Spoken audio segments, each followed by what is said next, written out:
L'épave au coraux. Je m'appelle Tané Hari, et ce que je vais vous raconter n'est pas une légende. C'est une histoire que la mer a gardée pour elle trop longtemps.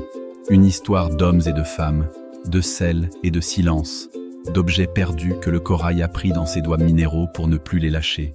Une histoire où l'amour s'invente en même temps que la vérité se dévoile. Cela s'est passé sur Hawakea, un anneau de sable oublié dans les Tuamotu en Polynésie française, là où la mer, parfois, se confond avec le ciel.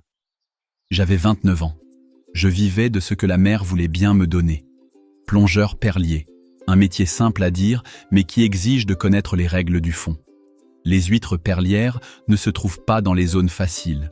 Il faut descendre à 12, parfois 15 mètres, pour atteindre les meilleurs gisements. À cette profondeur, l'eau n'a plus le bleu clair des cartes postales.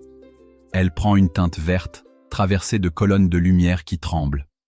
La température chute de 28 degrés en surface à environ 24 degrés au fond, ce qui surprend les muscles et resserre le souffle. Et le temps est compté. En apnée, nous restons 40 à 50 secondes si tout va bien. 1 minute entière, c'est déjà joué avec la chance. Nous descendons lestés d'une pierre attachée à la cheville, le nœud prêt à être libéré d'un geste. Dans la bouche, un bout de bois poli servant de tuba rudimentaire, juste pour reprendre l'air en surface. Les premiers mètres piquent les tympans, mais très vite, tout se calme. Le corps cesse de lutter. La mer vous prend dans ses bras froids, mais elle ne vous garde jamais longtemps. Ce matin-là, la mer était claire comme du verre poli. Pas un souffle du Mareva. Ce vent capricieux qui peut lever une houle en moins d'1 heure.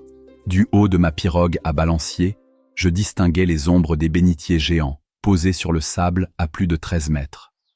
Mon cousin Makoa tenait la pagaie, sifflotant un air des missionnaires. J'ai noué ma pierre, inspiré à fond jusqu'à sentir mes côtes se tendre, puis j'ai basculé. L'eau m'a avalé en silence. Les premiers mètres sont toujours les plus vifs. La lumière, au-dessus, se rétrécit en un cercle doré. Le bruit du monde s'efface. Les tables de corail se sont dressées comme des plateaux suspendus, chargés de bouquets de poissons papillons. Entre 2 acroporas, genre de coraux durs massifs, j'ai repéré ma première nacre. Large, sombre, la lèvre frémissante. Un coup sec de couteau, et elle a glissé dans mon sac de toile. Je m'apprêtais à remonter quand ça a brillé. Ce n'était pas le miroitement nerveux d'un poisson, ni l'éclat gras d'une nacre sous le soleil. C'était de l'or, pris dans une fissure du corail, juste au bord d'un tombant qui plongeait plus bas, vers 18, peut-être 20 mètres. Un éclat franc, insolent, qui n'avait rien à faire là. J'ai tendu la main, senti le métal résister, puis céder. Dans ma paume, un disque, usé, mais encore net. Une pièce ornée d'une croix pâtée, cantonnée de petites fleurs, cerclée de lettres rongées par le sel. Pas un motif que je connaissais, certainement pas polynésien. En relevant la tête, j'ai laissé mon regard glisser vers le tombant. Sous la corniche de corail, à la limite de ma vision, une masse sombre reposait, engluée dans les branches calcaires. Pas la forme d'un rocher, ni celle d'un bénitier. C'était rectangulaire, lourd, presque régulier. Le corail l'avait mangé sur les côtés, mais on distinguait encore ses arêtes. Mon instinct m'a dit de ne pas m'attarder. Mes poumons réclamaient déjà l'air, et ce genre de curiosité se paie cher quand on compte ses secondes. Je suis remonté, mais l'image est restée dans ma tête. Ce n'était pas un rocher. Pas du tout. Le temps de glisser ma trouvaille dans mon sac, mes poumons se sont rappelés à moi. La pression dans les tempes a frappé 3 fois. J'ai tiré sur la corde, libéré la pierre, et j'ai remonté les 12 mètres d'un seul trait, les oreilles sifflantes. Et tenez, qu'est-ce que c'est? Je ne sais pas, ai-je soufflé. Mais ça n'est pas d'ici. Ce soir-là, au Faré familial, habitation traditionnelle de Polynésie, nous avons frotté le disque avec de l'huile de coco. Les lettres ont laissé apparaître des formes, mais pas assez pour parler. Mon père a dit que les Espagnols avaient sillonné ces mers autrefois, bien avant les Français. Ma mère a murmuré que la mer ne rend jamais quelque chose sans demander autre chose en échange. Nous n'avions pas prévu que la nouvelle voyagerait plus vite que nous. À Hawakea, les mots voyagent sur l'eau. Un pêcheur qui passe au large, un canot qui repart pour le chef-lieu, et déjà le bruit court. Hari a trouvé de l'or. Au port, C'est un commerçant qui le raconte à un fonctionnaire en grossissant les détails. Une pièce massive, un trésor, peut-être même un coffre. À Tahiti, dans le bureau de l'administration, cela devient un objet archéologique d'intérêt colonial. Et il ne faut pas plus de 3 jours pour qu'un canot officiel se mette en route vers notre atoll. Le 4e matin, le canot de l'administration accostait. L'enseigne Durand, veste blanche et regard d'officier, n'était pas venu seul. Avec lui, une femme, Claire Montreuil. Un nom qui sentait Paris et les bibliothèques feutrées. Robe claire, chapeau de paille, à large bord, carnet à la main.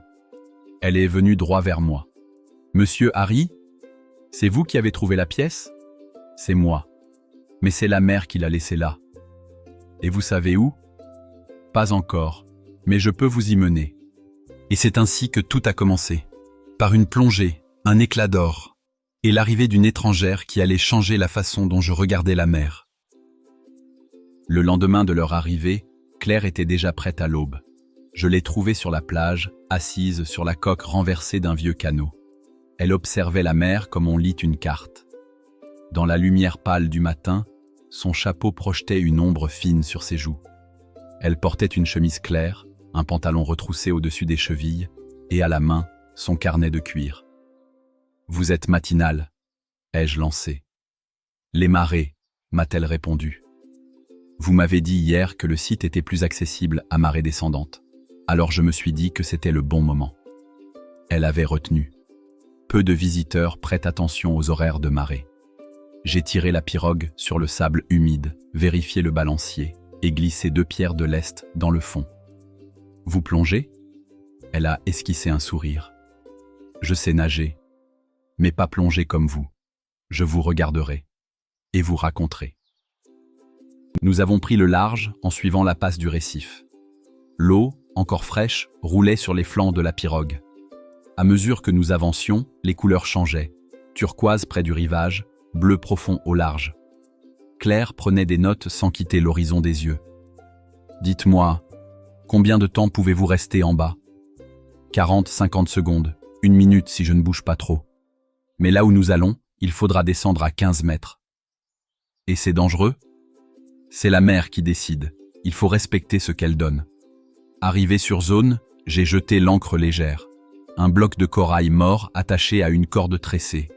Sous nous, l'eau était d'une clarté saisissante. On distinguait le sable blanc parsemé de taches sombres, patates de corail, ombres de poissons, et, plus loin, la forme oblongue que j'avais repérée 2 jours plus tôt. « C'est là », ai-je dit. J'ai attaché la pierre à ma cheville. Claire s'est penchée pour regarder la surface. « C'est immense », murmura-t-elle. « On devine même des lignes droites. Les navires ne poussent pas dans le lagon. Si c'est là, c'est qu'il est devenu tout seul. Ou qu'on l'a forcé. » Je me suis glissé dans l'eau. La fraîcheur m'a saisi, comme toujours, vers les 5 premiers mètres. En dessous, le silence s'épaissit. Les contours de l'épave apparaissaient peu à peu. Membrures tordues, planches disjointes incrustées de coquillages. J'ai suivi le flanc bâbord, glissé entre 2 massifs de corail. Les couleurs y étaient irréelles, bleu électrique des demoiselles, jaune vif des papillons, et plus sombre, l'ombre massive du coffre. Pas de doute, il était prisonnier du corail depuis des décennies. La corde de ma pierre me mordait la cheville. J'ai pris le temps de mesurer la taille du coffre, la position des charnières invisibles. Puis, d'un coup sec, j'ai libéré la pierre et amorcé la remontée. Les 15 mètres se sont étirés comme une pente infinie. Quand ma tête a percé la surface, l'air avait le goût du sel et du soleil. « Alors ?» demanda Claire. « Il est bien là. Et il n'a pas bougé. Décrivez-moi. » Je lui ai parlé des clous forgés, du bois noirci, du corail qui avait pris la forme de la caisse, comme une seconde peau. Elle notait vite, sans lever les yeux. « Il va falloir des outils pour l'extraire, » conclut-elle. « Mais le corail, ça se coupe mal. On peut gratter, forcer un peu. Non, si vous forcez trop, vous risquez de tout briser. Et si c'est du bois humide, l'air le détruira.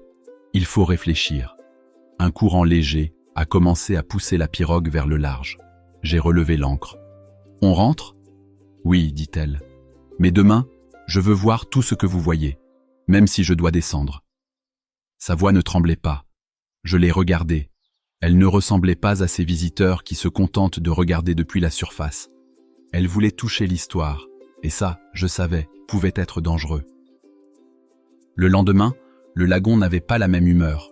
La surface était lisse, mais sous cette tranquillité, je sentais la mer nerveuse. Parfois, elle est comme ça. Elle vous accueille avec un sourire et vous frappe dès que vous baissez la garde. Claire était déjà là, prête. Elle avait troqué sa robe contre une chemise légère et un pantalon roulé aux chevilles. Pas de chapeau, pas de gants. « Vous êtes sûr ?» ai-je demandé. « Oui. Vous m'avez décrit l'épave, mais je dois la voir. Si je veux comprendre, il faut que je plonge. » Elle avait cette façon de dire les choses qui ne laissait pas place au refus. Nous avons pagayé jusqu'au site. L'eau avait changé de couleur, moins limpide, plus chargée. La visibilité serait bonne, mais pas parfaite. « Vous descendrez à combien ?» demanda-t-elle. « 15 mètres, peut-être un peu plus si je dois passer sous la coque. Vous, restez au-dessus des 10 pour votre première descente. » Très bien. Je lui ai montré comment respirer avant de plonger. Longues inspirations, longues expirations.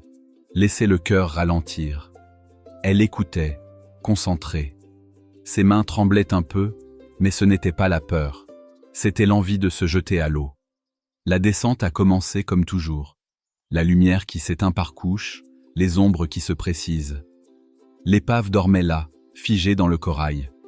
Je me suis glissé le long du flanc bâbord, effleurant du doigt les planches couvertes d'algues brunes. Claire descendait lentement au-dessus de moi, comme je le lui avais dit. Puis j'ai senti un frisson dans l'eau. Pas le froid, un changement dans le courant. J'ai levé les yeux. Un banc de poissons-fusils passait à toute vitesse vers le large, signe qu'il y avait du mouvement derrière. Et, dans le bleu, une ombre plus massive. Ce n'était pas un requin dangereux, mais un requin gris de récif, 2 bons mètres de muscles souples. Curieux. Pas agressif, mais sa curiosité pouvait devenir un problème. Je me suis placé entre lui et Claire. L'animal tournait lentement, coupant notre chemin vers la surface. Claire m'a fait signe. « Tout va bien ?» J'ai répondu d'un geste. « Reste calme. » Mais le courant s'est renforcé, tirant vers le tombant. C'était là le vrai danger. À cette profondeur, lutter contre un courant signifie raccourcir son temps d'air. J'ai attrapé Claire par le bras, les poussé vers la corde de descente. Elle a commencé à remonter doucement, le requin s'écartant un peu. Je suis resté en bas, juste assez pour voir encore le coffre, sombre, incrusté dans le corail.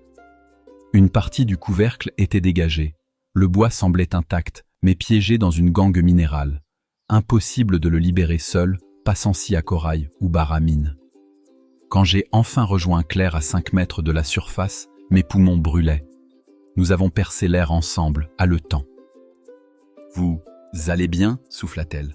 « Oui, mais il faudra être prudent. Le courant change vite ici, et ce coffre, il ne se laissera pas prendre facilement. » Je l'ai vu. Elle me regarda avec un éclat que je n'avais pas encore vu dans ses yeux. Et je veux y retourner. Le jour suivant, le ciel s'était couvert. Pas de pluie, mais un voile gris qui rendait la mer plus lourde et la lumière plus dure. Claire et moi avions décidé de rester à terre.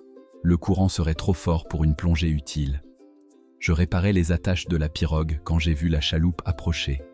Une coque vernie, haute sur l'eau, tirée par 2 rameurs tahitiens. À l'arrière, un homme en veste de lin crème, chapeau Panama, lunettes rondes cerclées d'or. Il se tenait debout, comme s'il voulait que tout le monde le voie arriver. Valmorin, négociant en tout et en rien, perles, copra, cargaisons diverses, et parfois, affaires qu'on ne raconte pas au clair de lune. Son sourire n'atteignait jamais ses yeux. Il a sauté sur le sable sans attendre que ses rameurs l'aident, brossé machinalement un grain imaginaire de poussière sur sa veste. Puis il s'est dirigé vers nous. « Harry, mon ami, quelle surprise de vous trouver occupé. »« Je travaille », ai-je répondu. « Mais oui, toujours en train de travailler. J'ai entendu dire que vous aviez trouvé, comment dire, quelque chose d'intéressant là-dessous. » Il avait étiré le mot « intéressant » comme on déroule un filet, pour voir si le poisson va mordre. Claire, qui notait des observations sur son carnet, leva à peine les yeux. « Nous faisons des relevés scientifiques pour l'administration, dit-elle calmement. » Valmorin la détailla de haut en bas, un sourire en coin. « Mademoiselle ? Montreuil, archéologue. Enchanté. Vous savez, mademoiselle, dans ces eaux, les découvertes ne sont pas que scientifiques. Elles peuvent être très lucratives. » Il s'est tourné vers moi, baissant légèrement la voix. « Harry, je peux vous aider. Des moyens, du matériel. Vous me dites où et nous partageons. 50-50. » J'ai vu, derrière ces mots, l'ombre du coffre. « Ce qui est sous la mer n'appartient pas à ceux qui parlent fort, » ai-je dit. Il a ri. Un rire qui sonnait comme une promesse de problème. Avant de remonter dans sa chaloupe, il s'est penché vers Claire. « Réfléchissez, mademoiselle Montreuil. Les musées sont pauvres, mais certains collectionneurs ne comptent pas. » Quand il est parti, Claire referma son carnet. Ce genre d'homme ne recule pas facilement, n'est-ce pas? Non. Et s'il croit qu'il y a quelque chose de valeur, il ne lâchera pas. Elle me fixa, sérieuse. Alors il va falloir être plus rapide que lui. 2 jours après la visite de Valmorin, nous avons décidé de replonger. Le ciel était clair, l'eau redevenue limpide. Claire s'était équipée comme la dernière fois. Chemise légère, pantalon roulé, cheveux attachés. Elle avait déjà laissé tomber son chapeau depuis longtemps. Sa peau, plus hâlée qu'à son arrivée, semblait avoir adopté la lumière du lagon.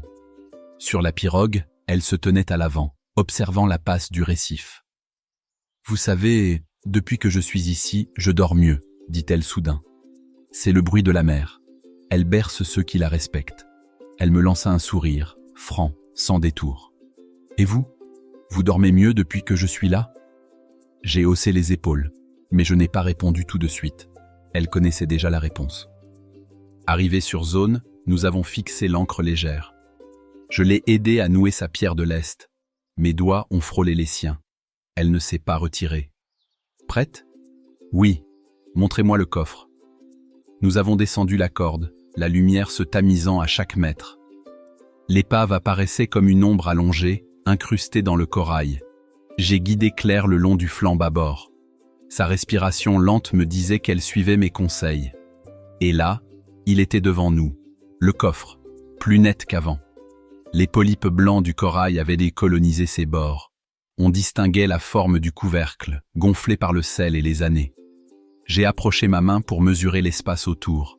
Claire m'a observé, puis a sorti une petite ardoise étanche sur laquelle elle a griffonné. Combien de temps pour le libérer? J'ai écrit « jour », peut-être semaine. Elle a hoché la tête, mais ses yeux pétillaient. Un mouvement derrière nous. J'ai levé la tête. Une tortue verte passait, lente, indifférente, comme si notre présence ne la concernait pas. Claire a posé la main sur mon bras pour me montrer. Ce contact, léger, a traversé plus fort que la morsure du froid. Pendant une seconde, je n'ai plus vu que ses yeux, derrière le masque, brillants comme si la mer y avait laissé 2 éclats de soleil. Nous sommes remontés. En surface, elle a ôté son masque, rit doucement. « Vous avez vu la tortue ? » « Oui. » Mais je regardais autre chose. Elle a eu un petit silence, puis a détourné les yeux vers l'horizon. Sur la pirogue, elle a dessiné la forme du coffre dans son carnet, avec un soin presque tendre. « On dirait qu'il nous attend, dit-elle. Ou qu'il nous met à l'épreuve. » Elle a levé la tête vers moi. « Alors, il va falloir qu'on réussisse l'épreuve, ensemble. » La mer avait changé de visage. Depuis 2 jours, le vent d'ouest poussait de longues vagues vers le récif, et le lagon, d'ordinaire si calme, frémissait comme une peau inquiète. Les anciens disaient que ces signes ne mentaient pas. La tempête approchait. Nous avions cessé les plongées. Trop de courant, trop de risques. Claire passait ses matinées au Faré, à examiner ses relevés, et ses après-midi à m'aider à préparer la pirogue. Valmorin, lui, traînait toujours dans les parages. Il ne parlait pas beaucoup, mais je le voyais. De loin, ses yeux suivaient nos allées et venues, comme un chien attend qu'un morceau tombe de la table. Un soir, alors que le soleil s'écrasait derrière le récif, Claire est venue me trouver près de la pirogue. Si la tempête arrive, le sable peut tout recouvrir. Oui, et le coffre disparaîtra. Alors il faut le sortir avant qu'il soit trop tard. Elle s'était rapprochée. Ses cheveux, libérés du foulard, dansaient au vent. Je sentais cette énergie en elle, un mélange d'impatience et de détermination. Ce n'est pas si simple, ai-je dit. Sans scie à corail, On risque de briser le bois. On improvisera. Vous m'avez appris à retenir mon souffle. Apprenez-moi à libérer ce coffre. Cette nuit-là, le vent a forci. Les palmes du cocotier frappaient le toit en feuilles de pandanus comme des tambours. Je ne dormais pas. Par la porte entr'ouverte, je voyais la lumière du pharé où Claire travaillait encore. J'ai fini par traverser le sable. Elle avait étalé ses croquis sur la table, les fixant comme s'ils allaient répondre à ses questions. « Vous ne dormez pas ?» ai-je demandé. « Pas quand la mère parle comme ça. On dirait qu'elle nous presse. » Je me suis penché sur ses dessins. Ses mains étaient tachées de graphite. J'ai posé la mienne dessus, juste pour qu'elle arrête de trembler. Elle m'a regardé longtemps. Dans ses yeux, il y avait plus que la mission. Le lendemain matin, le ciel s'était fermé d'un seul bloc. L'air sentait l'ozone et le sel. Valmorin est apparu sur la plage, veste battue par le vent. « Dernier jour, Harry !» a-t-il lancé. « Après, tout sera perdu. » Il croyait m'effrayer, mais il ignorait que Claire avait déjà pris sa décision. « On y va aujourd'hui », m'a-t-elle dit, assez fort pour qu'il entende. « Même si c'est dangereux ?» Surtout parce que c'est dangereux. Nous avons passé la journée à préparer nos cordes, vérifier le lest, découper un vieux mât pour en faire un levier. Chaque geste, chaque nœud était précis. Entre deux rafales de vent, nos mains se frôlaient, et à chaque fois, je sentais ce lien, invisible mais de plus en plus solide. À la tombée du jour, la pluie a commencé à cingler le lagon. Demain, la mer serait mauvaise, peut-être impraticable. C'était notre dernière chance. L'aube avait un goût métallique, celui des jours où la mer n'a pas envie de partager. Le vent d'ouest s'était calmé un peu, mais la houle du large roulait encore dans la passe. Les nuages, lourds et bas, glissaient sur le lagon comme des voiles prêtes à se déchirer. « C'est aujourd'hui ou jamais », dit Claire. Nous avions parlé peu, mais nos gestes suffisaient. Les cordes étaient enroulées, le levier fixé au flanc de la pirogue, les outres gonflables attachées prêtes à recevoir le coffre. Valmorin n'était pas là, mais son ombre planait. Il devait attendre que nous revenions, ou que nous échouions. En approchant du site, je sentais le courant déjà plus fort que la veille. « On se cale sur la corde », ai-je dit à Claire. « Pas de descente libre, ou tu ne remonteras pas. » Compris. Nous avons fixé l'ancre légère. L'eau était trouble, à peine 10 mètres de visibilité. La lumière se noyait vite dans les particules en suspension. La descente fut plus difficile. Le courant nous tirait de côté, obligeant à s'agripper à la corde. Les premières ombres de l'épave apparurent, plus fantomatiques que jamais. Le coffre était là, inchangé, encastré dans la pierre vivante du corail. J'ai calé le levier dans une faille, me suis appuyé de tout mon poids. Claire tenait la base, poussant avec moi. Le bois a résisté, puis un craquement est monté dans l'eau, étouffé, mais clair. Une partie du corail venait de céder. Nous avons glissé la corde sous le coffre, attaché les outres gonflables. Un geste après l'autre, précis, presque mécanique, jusqu'au moment où le courant s'est renforcé brusquement. Claire a été entraînée vers le flanc de l'épave. Je l'ai rattrapée par le bras, la ramenant contre moi. Son regard, derrière le masque, disait tout. Elle avait senti le danger. Nous n'avions plus de temps. J'ai ouvert les valves des outres. L'air comprimé les a gonflés d'un coup, soulevant le coffre dans un nuage de sable. La caisse s'est arrachée du corail avec un bruit sourd, projeté légèrement vers la surface. Nous l'avons suivi, haletant, battant des jambes contre la poussée du courant. À 5 mètres de la surface, mes poumons brûlaient déjà. J'ai senti la main de Claire glisser dans la mienne. Nous avons percé l'air ensemble, dans un éclat de pluie et de lumière grise. Sur la pirogue, nous avons hissé le coffre avec effort. Le bois sombre, gonflé d'eau, était strié de coquillages et de polypes morts. Claire s'est laissée tomber sur le banc, le visage trempé, les cheveux collés à la peau. Elle a ri, un rire de victoire et de soulagement mêlé. On l'a fait. Je n'ai rien dit. J'ai juste posé ma main sur la sienne. Elle ne l'a pas retirée. La tempête s'était abattue sur Hawakea peu après notre retour. Nous avions tiré la pirogue hors de l'eau, couvert le coffre d'une bâche et couru en le portant jusqu'au pharé familial sous des rideaux de pluie chaude. À l'intérieur, l'air sentait la fumée et le copra séchant. Makoa avait allumé le feu, et ma mère préparait du poisson au lait de coco. Le coffre reposait là, au milieu de la pièce, sombre et gonflé d'eau salée. Claire s'agenouilla devant lui, ses doigts effleurant les ferrures rouillées. « Il faut l'ouvrir avant qu'il pourrisse davantage, dit-elle. Nous avons utilisé un ciseau à bois et un marteau. Chaque coup faisait voler des éclats humides et libérait une odeur de sel ancien, de métal et de bois saturé. Le couvercle céda dans un gémissement. À l'intérieur, pas de pièces d'or comme l'aurait voulu la rumeur. Seulement un cylindre de cuivre, scellé à la cire rouge, enveloppé dans une toile cirée. Claire le prit avec un soin presque religieux. « Ce n'est pas un trésor, c'est un message », souffla-t-elle. Nous avons brisé le sceau. À l'intérieur, un rouleau de parchemin, étonnamment bien conservé. Les lettres, tracées à l'encre brune, dansaient dans une langue que je ne connaissais pas. Pas du français, pas de l'espagnol, mais quelque chose d'ancien. Du portugais du XVIe siècle, dit Claire après un instant. Je crois que c'est un journal de bord. Elle se mit à lire à voix basse, traduisant au fur et à mesure. Les mots racontaient la traversée d'un navire nommé Santa Rosalia, parti de Lima avec une cargaison secrète, pris dans une tempête et échoué sur un anneau de sable au milieu des eaux sans fin. La dernière phrase, tremblée, disait « Nous cachons ici ce que le roi ne doit pas voir.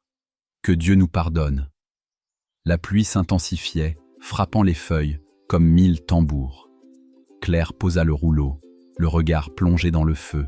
« Vous comprenez ? Ce que nous avons trouvé, ce n'est que le début. » Je l'observais. La lumière dansait sur son visage, soulignant chaque ligne, chaque éclat d'eau dans ses cheveux.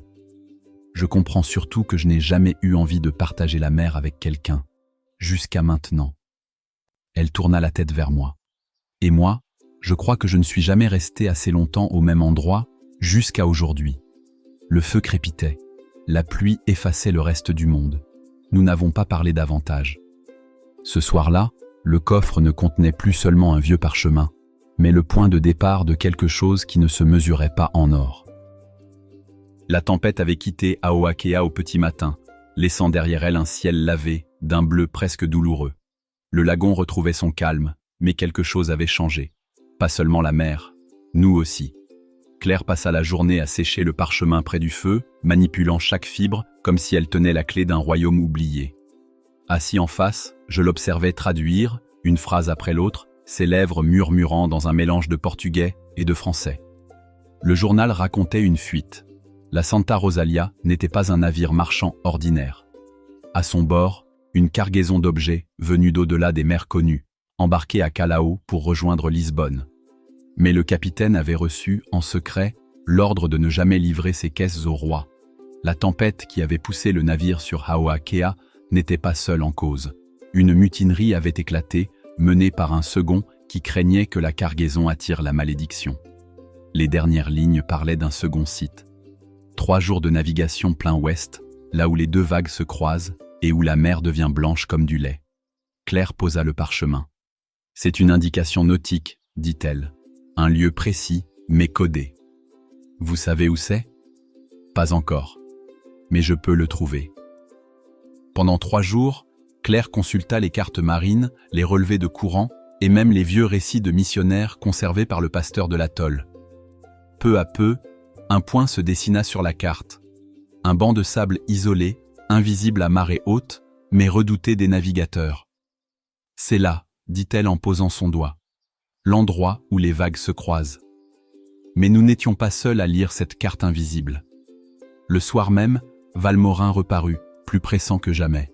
« J'ai entendu dire que vous aviez trouvé quelque chose, et que ce quelque chose mène ailleurs. »« Les rumeurs courent vite, » répondis-je. « Et parfois, elles mènent à ceux qui savent écouter. » Ses yeux glissèrent vers Claire. « Faites attention à qui vous faites confiance. Ici, la mer avale plus que des navires. 2 jours plus tard, nous étions prêts. La pirogue, chargée de vivres et de cordages, pointait son balancier vers l'ouest. Claire était assise à l'avant, ses cheveux retenus par un foulard, les yeux fixés sur la ligne d'horizon. « Vous êtes sûr de vouloir y aller ?» lui demandai-je. Tanné. Depuis que j'ai mis le pied ici, je n'ai jamais été aussi sûr de quoi que ce soit. Je savais alors que cette expédition n'était plus seulement une recherche historique, c'était notre expédition, et que, trésor ou pas, elle allait nous changer pour toujours. Le lagon s'était refermé derrière nous comme une porte que l'on ne pourrait rouvrir qu'en réussissant à revenir vivant. Devant, l'océan. Immense, gonflé d'ondulations longues et régulières, couleur d'acier. La pirogue avançait par bonds, portée par le vent de travers. Le balancier claquait dans l'écume à chaque creux. Claire tenait le gouvernail. « Gardons le cap », me dit-elle. « Nord-ouest, quart ouest. » Ses yeux, protégés par des lunettes de verre fumé, scrutaient l'horizon avec une précision que je lui enviais. « Vous avez déjà navigué au large ?» demandai-je. « Seulement sur des bateaux plus grands. Mais je m'adapte vite. » Les 2 premiers jours furent presque faciles. Le vent restait constant, le ciel clair. Nous mangions du poisson séché, buvions à petites gorgées notre réserve d'eau de pluie et dormions par quarts, l'un surveillant toujours l'autre. Le 3e matin, la mer changea. Une houle du sud-est se mit à croiser une houle du nord-ouest, formant des vagues pyramidales qui faisaient tanguer la pirogue dans tous les sens. « Voilà », murmura Claire, « les 2 vagues. Nous approchons. » Naviguer là-dedans relevait de l'équilibre permanent. Chaque mouvement devait être anticipé. Les creux semblaient vouloir nous aspirer, puis les crêtes nous propulsaient sans prévenir. La lumière changeait aussi. Le soleil se reflétait en éclats multiples sur ces vagues croisées, donnant à l'eau une teinte laiteuse, presque irréelle. En fin d'après-midi, Claire montra du doigt une ligne sombre au ras de l'horizon. Là, au milieu du chaos liquide, une masse émergeait à peine, un banc de sable, cerclé d'écume blanche, minuscule et isolé comme un grain de sel sur une table. Nous avons viré de bord pour l'aborder sous le vent. La houle brisait sur le récif avec un grondement sourd. Les embruns, portés par le vent, collaient à notre peau comme un voile salé. « On ne pourra pas accoster tant que la marée n'est pas basse, dis-je. »« Alors on attendra, » répondit-elle en s'asseyant près de moi. Nous avons laissé la pirogue dériver doucement, amarrée à un rocher émergent. Le soleil tombait lentement dans la mer. À travers la lumière dorée, le banc de sable semblait presque flotter. Claire s'appuya contre mon épaule. « On dirait un mirage. »« Peut-être que c'en est un, » répondis-je. Elle rit, mais ses yeux restèrent fixés sur cette terre improbable. J'ai l'impression que tout ce que nous avons fait jusqu'ici ne servait qu'à nous amener là. Dans la lumière mourante, je sentis que ce qu'elle disait valait autant pour l'histoire que nous poursuivions, que pour nous 2. La marée s'était enfin retirée, dévoilant la véritable silhouette du banc de sable. Ce n'était pas une île, mais un anneau irrégulier de corail mort, blanchâtre, percé en son centre d'une dépression circulaire où l'eau stagnait.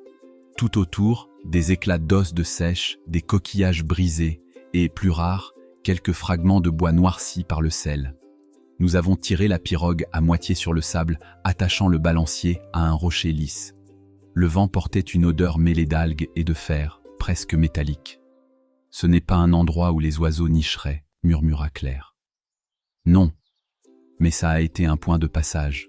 Regarde là. » Je lui montrai, à la base d'un morceau de corail, un clou forgé, oxydé jusqu'à la moelle, planté profondément dans la roche, comme s'il avait été arraché d'une coque. Nous avons commencé à fouiller, à genoux dans le sable chaud. Claire utilisait une petite truelle d'archéologue. Moi, mes mains. Le soleil cognait, mais le vent marin donnait l'illusion d'une fraîcheur trompeuse. Après 1 heure, ses doigts se figèrent sur quelque chose de dur. Elle retira un objet plat, couvert de concrétion. Je le pris délicatement et, à coups de couteau, fit sauter le corail collé. Sous nos yeux apparut une petite plaque de bronze, gravée d'un motif géométrique entouré de lettres en relief. Claire la tourna dans ses mains, fascinée. Ce n'est pas espagnol, et ce n'est pas polynésien non plus. Alors quoi? Un indice que nous avons affaire à quelque chose de plus ancien. Elle se redressa, essuya son front, puis vacilla. Son pied venait de heurter un éclat de coquillage tranchant, laissant une coupure fine mais profonde au-dessus de la cheville. Je la rattrapai par les épaules avant qu'elle ne tombe. « Asseyez-vous », ordonnai-je doucement. Je rinçai la plaie à l'eau claire de notre outre, puis déchirai un morceau propre de ma chemise pour improviser un bandage. Mes mains entouraient sa jambe avec une attention presque instinctive. Quand je relevais les yeux, elle me regardait, sérieuse. « Vous prenez soin de moi, comme si… » Elle ne termina pas sa phrase, mais son souffle avait changé. Je sentis le mien se caler au sien, comme une houle douce. « Je ne vous laisserai pas tomber, Claire. Pas ici, pas ailleurs. » Elle esquissa un sourire, mais ses yeux restèrent dans les miens plus longtemps que nécessaire. Nous avons repris la fouille, côte à côte. Chaque fois que nos mains se croisaient dans le sable, je sentais une chaleur discrète, malgré le vent. À mesure que nous avancions vers le centre du banc, la dépression circulaire se révéla plus étrange. Au fond, sous moins d'1 mètre d'eau, on distinguait l'arête régulière d'un coffre, à moitié pris dans le corail. Le métal terni dessinait encore les contours de ses ferrures. Claire se pencha, les yeux écarquillés. Mon Dieu, on l'a trouvé. Le soleil avait basculé derrière une nappe de nuages. Sur l'horizon, la ligne blanche des vagues de récifs se rapprochait imperceptiblement. Je jetai un coup d'œil au coffre immergé. Il semblait plus enfoui qu'1 heure plus tôt. « La marée », dit Claire en fronçant les sourcils. « Oui, elle remonte plus vite que prévu. On doit partir. Nous avons tenté de soulever le coffre. Impossible. Pris dans un enchevêtrement de coraux et de sable solidifié. Je plantai mon couteau, fis levier, rien ne céda. Déjà l'eau montait, léchant le bord de la dépression circulaire. En quelques minutes, le banc de sable commença à disparaître morceau par morceau. L'océan refermait ses doigts sur nous. Le chemin vers la pirogue n'était plus qu'une langue étroite de sable mouillé, battue par des vagues basses, mais puissantes. On n'aura pas le temps de rejoindre la pirogue. Alors on se met à l'abri. Je l'attrapai par la main et la tirai vers la partie la plus haute du banc, une sorte de monticule corallien creusé de petites grottes par l'érosion. Nous nous glissâmes dans l'une d'elles, à demi couchés. L'eau montait encore, mais la cavité tenait bon, au sec. L'espace était si étroit que nos genoux se touchaient. Claire respirait vite, ses cheveux collés à son visage par l'humidité. « Vous êtes sûr qu'on va tenir ? » ?»« Oui, le niveau ne montera pas plus haut que ça. »« J'espère. » Elle esquissa un sourire nerveux. Puis, sans prévenir, une vague plus forte éclaboussa l'entrée, projetant de l'eau salée sur nous. Je la tirai contre moi pour la protéger. Pendant quelques secondes, je sentis son cœur battre vite, calé contre ma poitrine. Sa main agrippa ma chemise, comme pour s'assurer que je ne la lâcherais pas. Nos visages étaient si proches que je pouvais sentir le sel sur ses lèvres. « Tané » Sa voix n'était qu'un souffle. « Oui, merci d'être là. » Je n'ai pas répondu. Pas par absence de mots, mais parce que tout ce que je voulais dire aurait dépassé ce que nous étions encore prêts à admettre. La marée mit plus d'1 heure à redescendre. Lorsque nous avons pu sortir, le soleil s'était teinté d'orange et l'océan redevenait docile. La pirogue nous attendait, intacte. En regagnant le bateau, je lançai « Bientôt, nous reviendrons avec des outils. » Claire me regarda longuement. « Oui, mais il ne faudra pas se faire surprendre. » Nous avons mis la voile pour Haoakea. La traversée du retour se fit dans un silence tendu, chacun perdu dans ses pensées. Quand enfin les cocotiers de l'atoll au 3e jour se dessinèrent dans la nuit tombante, je sentis le poids de la fatigue s'abattre sur nous. Au Faré, nous avons partagé un repas sommaire, puis préparé en hâte marteau, levier et corde. La mère nous avait prévenus, la prochaine fois, il faudrait être prêt. Le lendemain, nous avons quitté Haoakea à l'aube. Le ciel était clair, le vent modéré, conditions parfaites pour retourner au banc de sable. La pirogue glissait, balancier coupant la surface avec précision.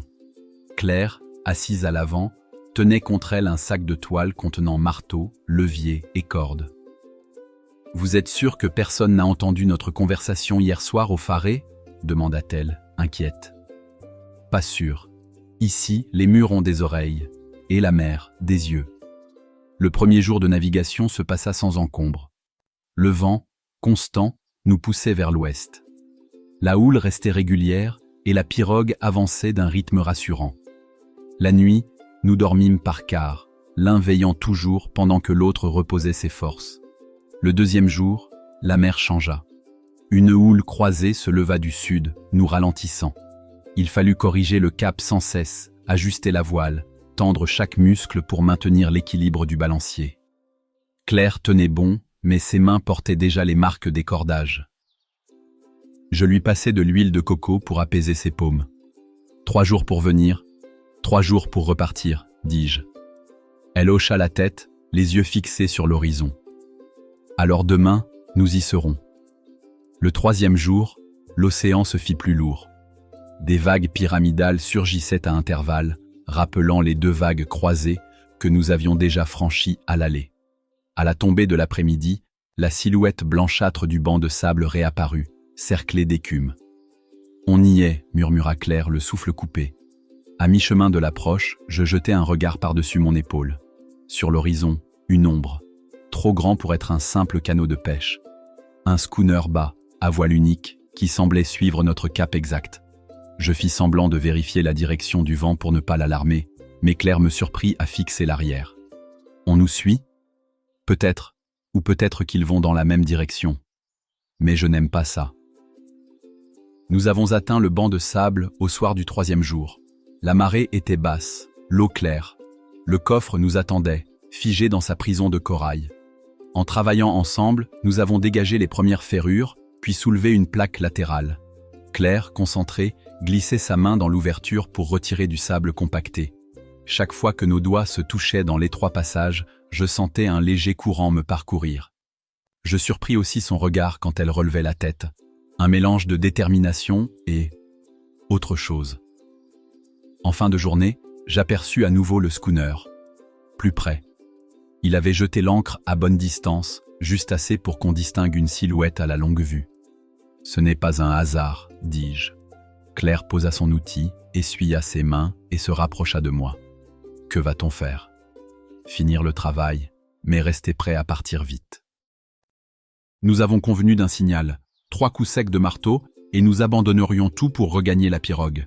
Travailler ainsi, sous cette tension, rendait chaque geste plus rapide, plus instinctif. À un moment, en soulevant une lourde pierre de corail, je faillis perdre l'équilibre. Claire, sans réfléchir, passa un bras autour de ma taille pour me retenir. Je sentis sa joue contre ma nuque, son souffle chaud malgré la brise salée. « Vous êtes sûr que ça vaut le risque ?» murmura-t-elle. Si ce coffre contient ce que je crois. Oui. Et pas seulement pour moi. L'après-midi avançait, et avec elle la menace. Le schooner n'avait pas bougé, mais je savais qu'il attendait. Peut-être qu'ils espéraient que la marée monte, ou que nous soyons épuisés. Nous avions déjà dégagé une partie du coffre, mais le travail était trop long pour être achevé avant la tombée de la nuit. Le courant se renforçait, et chaque minute passée sur ce banc isolé augmentait le risque de nous faire surprendre par nos poursuivants. Je regardais Claire. Ses mains étaient couvertes d'entailles de corail, son front brillant de sueur. « On ne pourra pas finir aujourd'hui », dis-je à voix basse. Elle suivit mon regard vers le schooner et comprit aussitôt. Si nous restons, ils attendront que la marée nous piège, et ils prendront tout. Il n'y avait pas de choix. Nous devions battre en retraite, préserver nos forces et revenir mieux préparés. En regagnant la pirogue, Claire ne parla presque pas. Ses yeux fixés à l'horizon derrière nous, comme si elle redoutait que cette ombre réapparaisse au matin. Quand je posai ma main sur la sienne, elle ne se déroba pas. Elle la serra même un peu, comme une promesse silencieuse que la lutte n'était pas terminée. 3 jours plus tard, nous étions de retour à Haoakea. Le coffre dormait toujours sous sa gangue de corail, mais la présence du schooner avait changé les règles. Claire, elle, avait disparu une partie de la journée. Je la retrouvai au Faré, assise à la grande table en bois, entourée de cartes jaunies et de registres aux reliures fatiguées. La lumière de la fin d'après-midi passait par les persiennes, dessinant sur son visage des bandes d'ombre et de soleil. « Où avez-vous trouvé tout ça ?» Elle leva à peine les yeux. « Dans le dépôt de l'administration. L'enseigne Durand m'a laissé y fouiller, mais seulement 1 heure. Et ?» Elle poussa vers moi une carte tracée à l'encre brune, presque effacée par le temps. Un archipel stylisé, avec des croix rouges alignées en demi-cercle. Au centre, un petit dessin, un coffre, identique à celui que nous avions trouvé. « Voilà Haoakea », dit-elle en posant le doigt sur l'une des croix. « Et les autres ?» Les autres marquent probablement l'emplacement d'autres coffres. Elle sortit un registre, l'ouvrit à une page couverte d'une écriture serrée. Journal de bord du capitaine Varela, 1789. navire espagnol, la Esperanza. Il transportait plusieurs coffres d'archives et d'objets précieux à Manille. Mais une tempête les a dispersés dans les Tuamotu. Je pris la carte dans mes mains, fasciné. Donc, ce qu'on a trouvé n'est qu'un fragment d'un ensemble? Exactement. Et si on le laisse là, quelqu'un d'autre le prendra. Ses yeux se fixèrent dans les miens, intenses. Je lus dans son regard une détermination qui dépassait l'archéologie. Elle n'était pas seulement là pour cataloguer, elle voulait protéger cette découverte. À ce moment-là, une ombre passa devant les persiennes. Je me levai d'un bond et sortis. Rien. Juste un gamin qui courait vers le quai. Mais je savais que dans ce genre de village, un enfant pouvait être les yeux d'un autre. Quand je revins à l'intérieur, Claire avait roulé la carte et la tenait contre elle. Tané, il faut qu'on agisse vite. Si le schooner revient, nous serons déjà en retard. Je posai ma main sur la sienne, celle qui tenait la carte. Alors on y va demain, à l'aube. Elle hocha la tête mais ne lâcha pas ma main. Pendant un instant, la tension des jours précédents sembla se dissoudre. Nos doigts s'étaient entrelacés naturellement, comme si nous le faisions depuis toujours. Nous avons regagné le banc de sable et nous sommes arrivés à l'aube, quand le ciel garde encore un bleu de nuit et que la mer n'a pas choisi son humeur. Pas de temps à perdre. La marée ne tomberait qu'en fin de matinée. Dans la pirogue, tout était prêt. Cordes neuves, leviers, ciseaux, marteaux, toiles cirées pour emballer les trouvailles, une outre d'eau douce pour protéger d'éventuels papiers. On ne se presse pas, mais on ne traîne pas, dis-je. Relevé, extraction, repli, confirma Claire. Elle noua sa pierre de lest. Je vérifiai son nœud, elle vérifia le mien. Ce geste, devenu rituel, nous liait plus sûrement que n'importe quel serment. La dépression au centre du banc de sable retenait une eau froide, transparente, où le coffre dormait, à moitié libéré de sa gangue de corail. La visibilité était bonne, mais une houle de fond entrait par rafale, creusant l'eau par à-coups et la remplissant de sable en suspension. La profondeur n'excédait pas 4 mètres au point le plus bas, mais l'effort, la précision et le ressac latéral en faisaient une épreuve. Premier passage, dégager la charnière nord, annonça Claire. Je m'occupe du levier, tu prends le ciseau. Nous avons plongé. L'eau fit son habituelle coupure de température. 28 degrés en surface, 24 degrés en bas. Le monde devint simple. 45 secondes de lumière verte, le bruit de mon cœur, la pression sur les tempes, le dessin rectangulaire du coffre. 3 descentes pour dégager la première charnière. 2 autres pour passer la corde souple sous le flanc. Les polypes qui s'écrasaient sous le ciseau laissaient une poussière calcaire. À la 6e descente, la houle de fond frappa. Une lame entra par le goulet du récif, s'écrasa sur la cuvette et aspira l'eau comme un poumon trop pressé. Le coffre vibra, le sable se souleva. Claire, de l'autre côté, leva le pouce. Ça bouge. Je calai le levier de bois dur gaillac plus profond dans une faille, pris appui sur le genou, poussai de toutes mes forces. Un craquement amorti, la gangue céda d'un doigt, puis d'un poing, nous avons refait surface haletant. Encore une poussée, dit-elle. Après, on tente la flottabilité avec les outres. D'accord. Mais attention au ressac. S'il t'emmène sous le rebord, tu restes collé. Elle hocha la tête. Son regard ne tremblait pas. La 7e descente fut la mauvaise. La houle revint plus forte, nous coinçant tous deux sur le côté bâbord du coffre. Claire glissa son ciseau pour briser la dernière cale de corail, et son poignet se coinça dans une encoche, serrée par un retour de lame. Je la vis tirer, sans dégager. Ses yeux s'écarquillèrent derrière le masque. Je lâchai le levier, me coulai vers elle, tournai le ciseau pour libérer la main. Rien. La lame suivante entra. Aspiration, sable, coup de hanche du coffre contre la roche. Ces 40 secondes étaient brûlées. Les miennes, presque. Je lui montrai, ne bouge pas. Je pris une respiration de secours au fond de mes poumons, un réflexe inutile mais qui calme, puis glissai la pointe du couteau pour biseauter la lèvre de corail. La lame suivante, j'accompagnai le mouvement et au pic de la succion, tordis d'un coup. Libération. Je saisis Claire par la taille, tirai vers la surface, les poumons en feu. Les 4 mètres parurent un puits sans fin. En haut, la lumière se plissa, signe que mes artères n'avaient plus à donner. Un dernier battement de jambes, la peau de l'eau se déchira, de l'air. Nous haletions, collés l'un à l'autre contre le bord du bassin. Claire tremblait, froid plus adrénaline. Je posai ma main sur sa nuque. « Ça va ?» Elle hocha la tête, rit nerveusement, puis, sans réfléchir, posa son front contre le mien.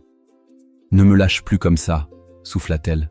« Jamais. » Nous avons attendu 3 minutes pour laisser tomber le rythme cardiaque. Puis, méthodiquement, repris. Outres en place, nœud serré, levier calé. À mon signal, j'ouvris la valve de la première outre. Le coffre bougea. Deuxième valve. La poussée d'Archimède fit son œuvre. La caisse décolla, lourdement, dans une pluie de sable. Nous guidâmes la masse jusqu'au rebord. La basculâmes sur le platier à demi émergé. La houle voulut la reprendre. Nos cordes dirent non. Dans un juron, dans un souffle, dans un rire, le coffre fut à nous. Sur le sable, l'eau dégoulinait des ferrures. Je plantai le ciseau, frappai au marteau, pas pour ouvrir, juste pour enlever ce qui restait de croûte. Claire posa la main sur mon bras. « Attends. » Elle déplia la toile cirée, étala la cordelette, l'outre d'eau à portée. Si c'est du papier, on le garde humide. Si c'est du métal, on rince à l'eau douce plus tard. « Chef, » fis-je en souriant. Nous avons soulevé le couvercle. Pas d'or.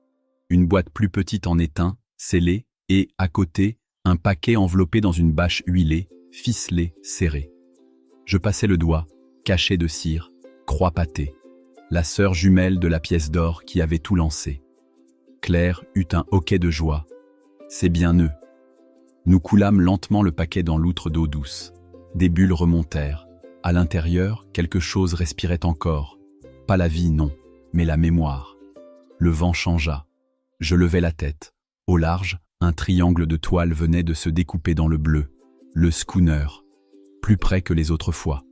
Ils ont attendu que nous fassions le sale boulot, grognai-je. Alors on rentre, dit Claire. Maintenant. Nous chargeâmes le coffre sur la pirogue, sanglé court. La mer, soudain, nous parut étrangement claire. Quand le destin choisit son côté, il met parfois un rayon de soleil sur votre épaule.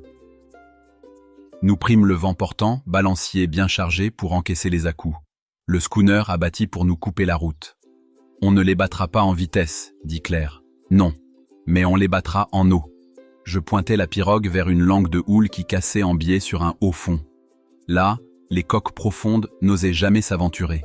La nôtre, légère et plate, surfa la vague, rebondit, passa. Derrière, le schooner hésita, renonça. Claire éclata de rire, un rire clair comme le ciel revenu. Elle se tourna vers moi, les yeux pleins d'eau et de soleil. On l'a fait. Je n'eus pas le temps de répondre. Elle m'embrassa. Ni promesse, ni décor. Un baiser simple, tenu, qui disait tout ce que les jours précédents avaient accumulé de non-dits. On l'a fait, répétai-je, la voix basse. Et ce n'est que le début. La traversée de retour vers Aoakea fut plus détendue malgré la fatigue. La pirogue glissa dans le lagon comme si de rien n'était. Mais, à peine accostés, nous savions que rien n'était normal. Des silhouettes attendaient sur la jetée. L'enseigne Durand, 2 hommes de l'administration et, à l'arrière, Valmorin, le commerçant à qui tout le monde devait quelque chose et qui savait écouter sans qu'on le voie. Le coffre dégoulinant fut posé sur le quai. Durand croisa les bras. Alors, Claire s'interposa. Objet archéologique. Saisi en vertu du décret colonial de 1878. Saisi, oui. Mais transporté par qui ? Demanda Valmorin, le ton mielleux. Nous nous sommes figés. Le paquet scellé dormait dans l'outre d'eau posée dans la pirogue. Officiellement, seul le coffre avait été remonté. Officieusement, le cœur du trésor était à nos pieds. Durand fit signe à ses hommes de charger le coffre. Vous accompagnerez l'administration jusqu'à Papeete pour inventorier. Pas question, dis-je. Nous avons la mer à lire et un lagon à respecter. Ce n'est pas une option, monsieur Harry. Claire posa la main sur mon avant-bras, doucement. Ses yeux disaient « Ne fais pas tout basculer ici ». Elle prit un ton mesuré. « Laissez-nous au moins l'ouvrir ici, devant témoins, pour éviter les rumeurs. » Durand hésita, puis hocha la tête. Sur le quai, le marteau frappa la ferrure. Le couvercle se souleva dans un craquement de bois humide. À l'intérieur, des fragments d'étoffe, une boucle de ceinture en bronze et un petit coffret d'étain scellé, celui que nous avions déjà vu. Rien de spectaculaire. Les visages se fermèrent. Déception. Voilà. Inventorié, dit Claire. Personne ne posa de questions sur l'outre d'eau qui restait à nos pieds. Durand fit charger le coffre et tourna les talons. Valmorin, lui, nous jeta un regard qui pesait plus lourd qu'une menace. La mère garde parfois pour elle ce qu'elle veut vraiment, murmura-t-il. Le soir, au faré familial, nous étions seuls. La lampe à pétrole dessinait un halo doré sur la table. Claire sortit le paquet de loutre. La toile huilée se déroula lentement. Une odeur de sel ancien et de cire chaude monta. À l'intérieur, un rouleau de cartes et 3 carnets écrits dans une langue mêlant espagnol, ancien et latin. Les cartes étaient ornées de croix rouges, les mêmes que sur le plan trouvé à l'administration, mais plus nombreuses. Et surtout, elles montraient des côtes qui n'existaient plus, des îles entières effacées des cartes modernes. Je suivis du doigt un chapelet d'îlots au sud de Rapa Nui. Ça n'existe pas. Ça a existé, corrigea Claire. Ses yeux brillaient. Tanné, ce que nous avons là, ce n'est pas seulement un trésor, c'est une clé pour comprendre des routes maritimes oubliées et pour retrouver d'autres coffres. Nous restâmes un long moment à contempler les cartes, le souffle court. Dehors, la houle roulait sur le récif. Claire posa la main sur la mienne. Mais si on les garde, on devient des hors-la-loi. Et si on les donne, elles disparaissent dans un tiroir, pour toujours. Alors, je pris une inspiration. Alors on choisit, toi et moi, ensemble. Elle me fixa, et dans ce regard, je vis qu'il n'y aurait pas de retour en arrière. Ensemble, répéta-t-elle. Le lagon dormait encore quand nous avons quitté Haoakea. La pirogue, chargée de vivres, d'outils et du paquet scellé, glissait dans l'eau noire comme une lame de pierre polie. Au-dessus de nous, le ciel passait lentement du violet au bleu, promesse d'une journée claire. Claire était assise à la proue, les cheveux retenus par un foulard, le regard fixé vers l'horizon. La carte principale était roulée dans un tube de bambou, sanglé contre son sac. L'objectif, une île sans nom officiel, repérée uniquement sur les documents du coffre. Une tache verte au milieu d'un océan immense. À la sortie du récif, la houle prit le relais. La pirogue dansait, plongeait, remontait. Nous avancions au vent arrière, mais je savais que, plus loin, les vents contraires nous attendraient. « Tu as déjà navigué en haute mer ?» demandai-je. « Sur un ferry, entre Marseille et Bastia. Rien à voir avec ça, j'imagine.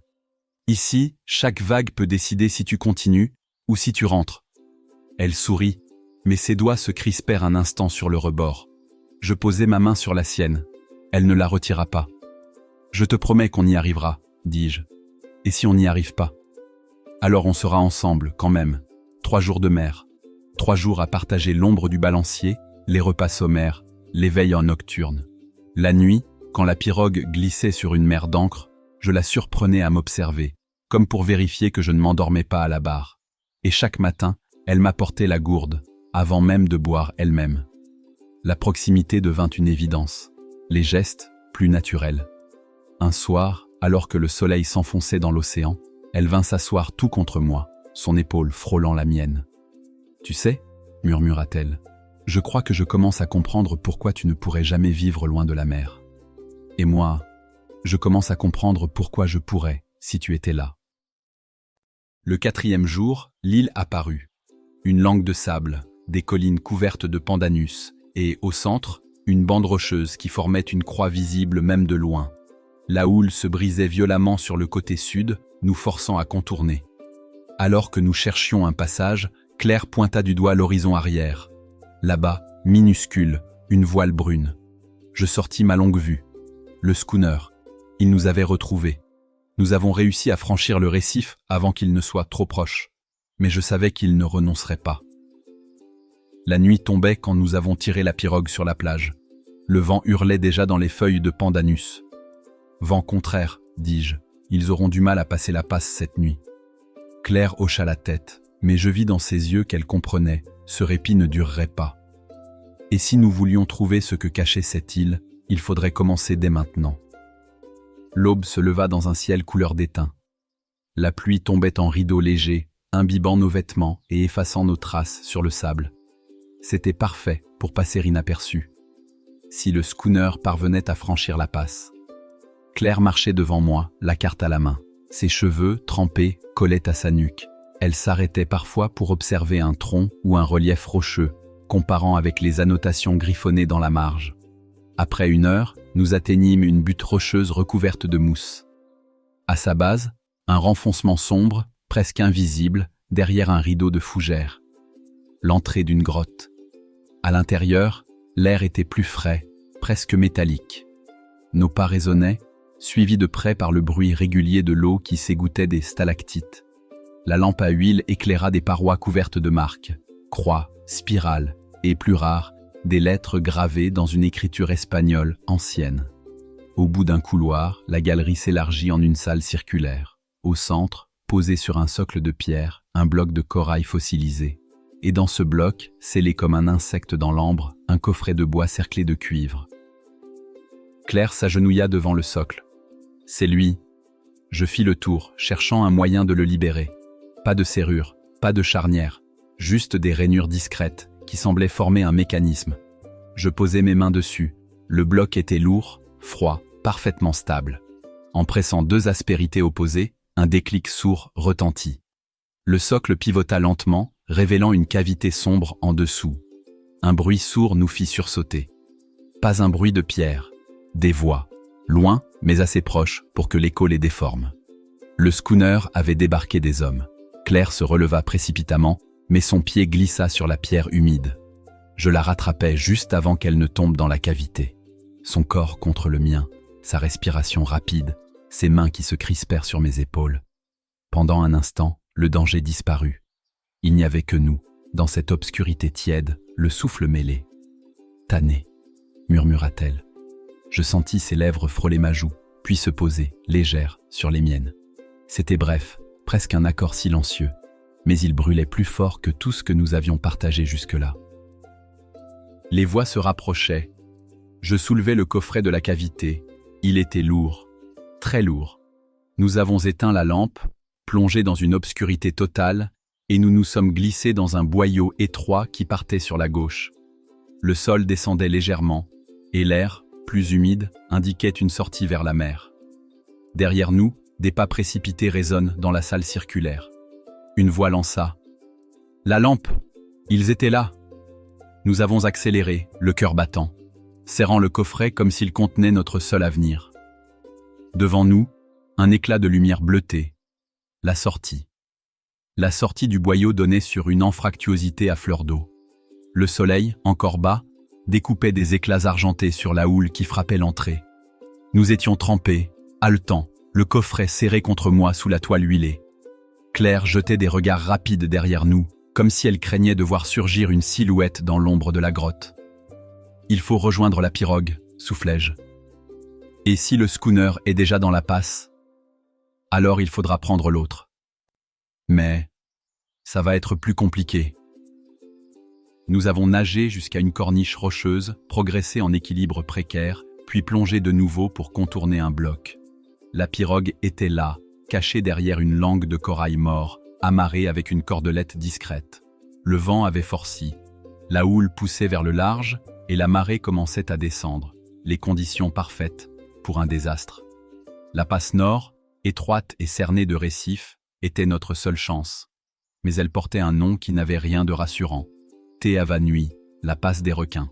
Ici, les courants aspirent tout vers le large et les prédateurs patrouillent, profitant de ce buffet naturel. J'ai hissé le coffret à bord, aidé Claire à monter, puis j'ai coupé la corde. Le balancier a craqué quand la pirogue a basculé dans la houle et nous avons pris le vent de face. Au loin, la voile brune du schooner venait de pointer le bout de son mât à la sortie du récif sud. Ils avaient perdu du temps, mais ils arrivaient. Je me suis placé à l'arrière, pagayant avec force. Claire, à l'avant, scrutait l'eau. Soudain, elle s'est figée. Là, quelque chose bouge. Sous la surface, une ombre glissait, suivie d'une autre, et d'une autre encore. Leur mouvement était trop fluide pour des dauphins. Les dorsales brisaient parfois la surface, des requins gris, et ils remontaient la passe vers nous. « Continue à pagayer !» cria-t-elle. Je n'ai pas l'intention de leur laisser le choix. La pirogue a pris de la vitesse. L'écume se formait à l'étrave. Je sentais les courants se resserrer, aspirant l'embarcation vers le goulet central. Les récifs, de part et d'autre, étaient hérissés de corail coupant comme du verre. Un requin a surgi à moins d'1 mètre, son œil noir luisant juste sous la surface. Claire a levé la pagaie et frappé l'eau de toutes ses forces. Le claquement sec a suffi à le faire dévier. Le courant nous a happés d'un coup. Plus de retour possible. Il fallait sortir ou se briser. La pirogue bondissait sur les crêtes d'eau, tanguait, chaque vague menaçant de la retourner. À un moment, une lame s'est abattue sur nous, projetant Claire contre le plat-bord. Je l'ai agrippée par la taille, la retenant avant qu'elle ne bascule. Ses mains se sont accrochées aux miennes, et dans ce regard rapide échangé, j'ai lu plus que de la peur. C'était une promesse muette. Enfin, la passe a vomi notre pirogue dans le bleu profond de l'océan. Le courant s'est adouci, mais la houle restait lourde. Derrière nous, les requins s'étaient dissipés. Mais le schooner venait de franchir la barrière. « Ils vont nous suivre, dit-elle. Alors il faut disparaître. » Avant la nuit. Nous avions quitté la passe depuis plus d'1 heure. Le courant nous avait portés vers l'ouest, le long d'une côte déchiquetée où la jungle descendait jusqu'aux rochers. À un moment, un pan de falaise s'ouvrit en un croissant d'eau sombre, l'anse noire. Ici, la lave ancienne avait figé ses coulées en parois verticales et la lumière peinait à pénétrer dans le repli. Un endroit parfait pour disparaître. J'ai tiré la pirogue à l'ombre, là où les racines des pandanus formaient comme un rideau naturel.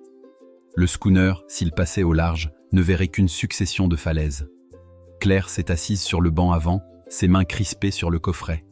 Ses cheveux, encore humides de sel, collaient à ses tempes. Je l'ai regardé un instant avant de dire doucement « Tu trembles. » « J'ai froid et un peu peur, avoua-t-elle.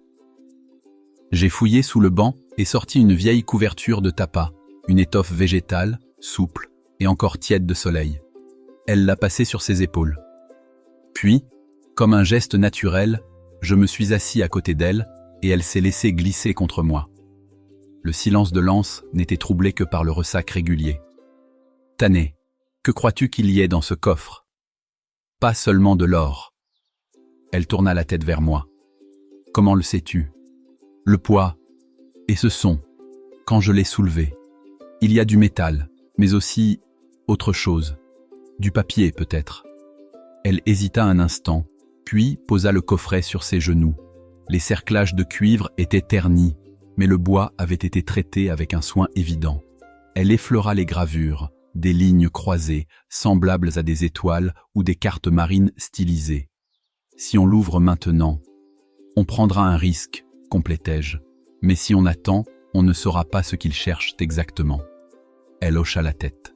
J'ai sorti mon couteau et glissé la lame sous la serrure rouillée. Il fallut 2 coups secs pour que le cliquet cède. L'odeur qui s'échappa était un mélange de sel, de cuir et de bois ancien. À l'intérieur, enveloppé dans une toile cirée, reposaient 3 objets. Une bourse de velours contenant une dizaine de pièces d'or frappées d'un blason inconnu. Un carnet relié de cuir, fermé par un cordon. Et un médaillon ovale, argent terni, gravé d'une croix pâtée. Claire prit le carnet avec précaution.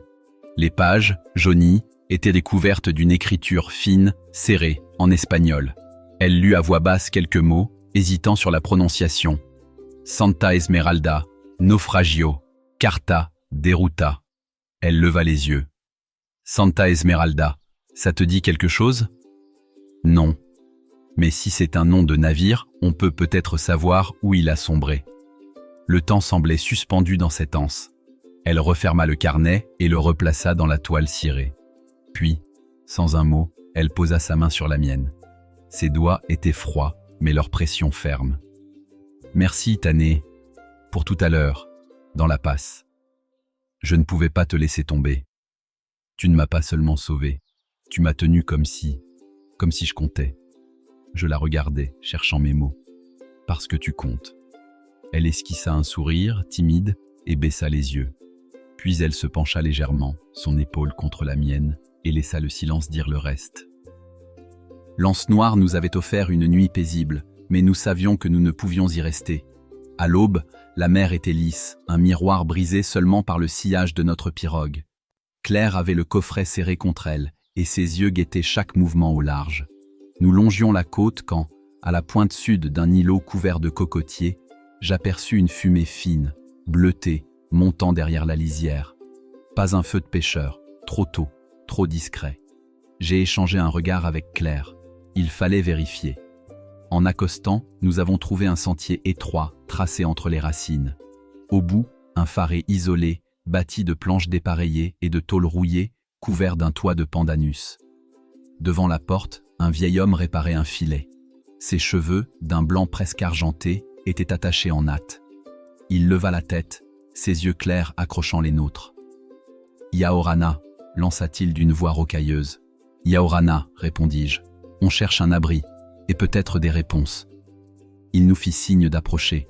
Ses mains fines, veinées, travaillaient avec lenteur, mais chaque nœud du filet semblait parfait. Claire, après une hésitation, posa le coffret sur ses genoux. Les yeux du vieil homme se plissèrent. Il effleura les gravures du bois, comme on lit un texte ancien. « Ça, je l'ai vu. » Sa voix avait changé, plus basse. « Où ?» demanda Claire. « Sur un navire espagnol il y a très longtemps, la Santa Esmeralda. » Il marqua une pause, alluma sa pipe, puis reprit. « J'étais mousse sur un caboteur qui croisait près de Mangareva. On a trouvé une chaloupe dérivant, 3 hommes, à moitié morts de soif. L'un d'eux tenait un coffret comme celui-là. Il parlait d'un naufrage, d'un récif hérissé de corail rouge et d'un trésor que personne ne devait toucher.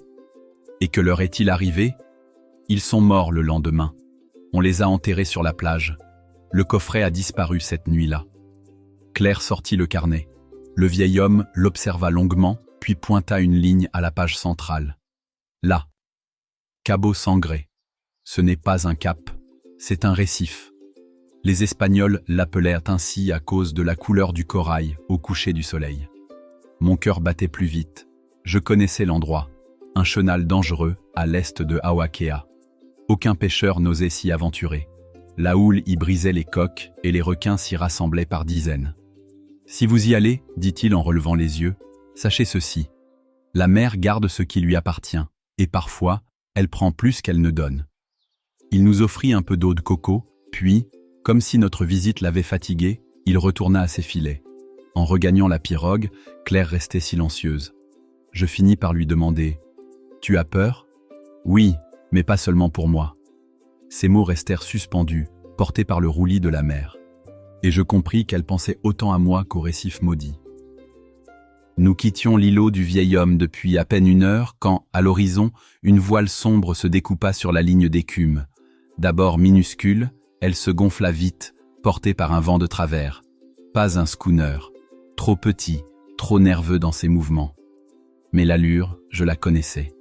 Claire plissa les yeux. « C'est lui ?»« Oui, Valmorin. Il n'était pas du genre à abandonner une piste. Et si la rumeur de notre trouvaille avait couru jusqu'à Tahiti, alors il savait maintenant pour le coffret. Son embarcation rapide pouvait franchir en une demi-journée ce que nous mettions une journée entière à parcourir. Je serrai les mâchoires. Le Cabo Sangre ne nous attendrait pas, mais lui, il n'hésiterait pas à nous doubler, quitte à nous laisser sur la route. Nous avons coupé vers le sud, longeant une frange de récif où la mer éclatait en panache d'écume. L'eau turquoise se creusait parfois en canyon sombre, autant de pièges où la pirogue aurait pu se briser. Claire, agenouillée à l'avant, gardait le coffret près d'elle, les yeux fixés sur le point sombre qui se rapprochait. « S'il nous rattrape ?» demanda-t-elle. « Alors, on disparaît dans les passes que lui ne connaît pas. » Le vent avait tourné, et je profitais de chaque rafale pour pousser notre embarcation à sa limite. Mais Valmorin gagnait. Je le voyais maintenant distinctement, debout à la barre, veste claire, chapeau bas. Il semblait déjà nous jauger, comme un prédateur qui réduit la distance avant l'assaut. Soudain, une ombre massive passa sous notre coque. Un banc de carangues, suivi de près par 2 requins marteaux. Claire retint son souffle. Ils sont énormes. Et ils ne sont pas pour nous, pas encore. Nous avons franchi la pointe de Motu Iva, où une passe étroite s'ouvrait, presque invisible si l'on ne savait pas la repérer. La houle s'y engouffrait avec un grondement sourd, mais je connaissais l'alignement. 2 palmiers morts formant une croix au sommet de la falaise. J'ai viré brusquement et la pirogue a glissé dans le chenal. Les récifs se sont refermés derrière nous comme des dents. En me retournant, j'ai vu Valmorin ralentir. Il ne tenterait pas cette passe sans en connaître les pièges. À l'abri, nous avons repris un rythme plus régulier. Claire m'observait, un mélange d'inquiétude et de détermination dans le regard. « On ne peut pas traîner, dit-elle. Je sais. Cabossangre, il faut y être avant lui. Alors demain, on partira avant l'aube. » À l'aube, la mer avait la couleur du métal. Un ciel bas filtrait la lumière en une teinte d'acier. Devant nous, le récif de Cabossangre se dressait comme un croissant d'écume et de pierre. Même de loin, on devinait la teinte rouge sombre du corail, accentuée par les reflets du soleil naissant. Ce n'était pas une illusion. Les anciens n'avaient pas menti en le nommant Cap du Sang. Le passage vers l'intérieur de l'anneau était traître. De longues lames de houle venaient se briser sur des patates de corail à fleur d'eau. Chaque choc libérait une gerbe de gouttes qui volaient comme de minuscules éclats de verre. Je savais que la moindre erreur ici pouvait réduire notre pirogue en copeaux. Claire, assise à l'avant, scrutait les remous. « On dirait que la mer veut nous barrer la route, dit-elle. Ce n'est pas qu'une impression. Elle teste toujours ceux qui viennent la défier. En suivant un couloir d'eau plus sombre, nous avons contourné les plus hautes formations. Sous nous, le fond se creusait brusquement. 20, puis 30 mètres, avant de remonter en un plateau hérissé de coraux rouges. Là, des ombres massives glissaient lentement.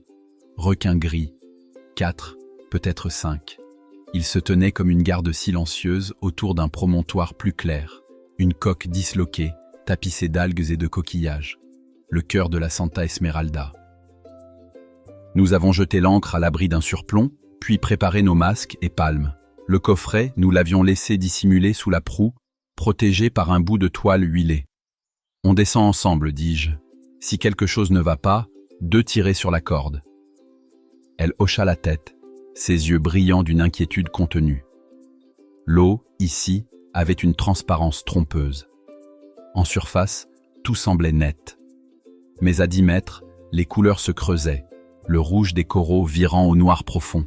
Nous avons atteint le plateau où la coque gisait, son bois sculpté par les décennies. Une ouverture béante laissait voir l'intérieur. Je passai le premier, éclairant de ma torche sous-marine. À l'intérieur, des fragments de caisses, des outils oxydés, et un coffre plus grand, renversé sur le côté, à moitié pris dans une gangue de corail. Il faudrait du temps pour le dégager. Un frisson me parcourut. Derrière nous, les requins avaient cessé de tourner. Ils restaient à distance, mais leurs silhouettes s'étaient rapprochées, lentes, calculées. Claire posa la main sur mon bras, et ses yeux disaient ce que ses lèvres ne pouvaient prononcer. « Dépêche-toi !» Je glissai mon levier entre la pierre et le bois du coffre. Un craquement sec résonna, et le couvercle céda, libérant un nuage sombre de particules. Quelque chose dans ce mouvement avait attiré l'attention des requins. Claire tira 2 fois sur la corde. Remontée immédiate. Je refermai d'instinct le coffre et nous avons jailli vers la surface, nos bulles éclatant en chapelets argentés. Sous nos palmes, l'eau s'était mise à vibrer, comme agitée d'une colère sourde. En perçant la surface, j'aperçus, au-delà de la barrière, une voile sombre. Valmorin. L'air salé me brûlait la gorge.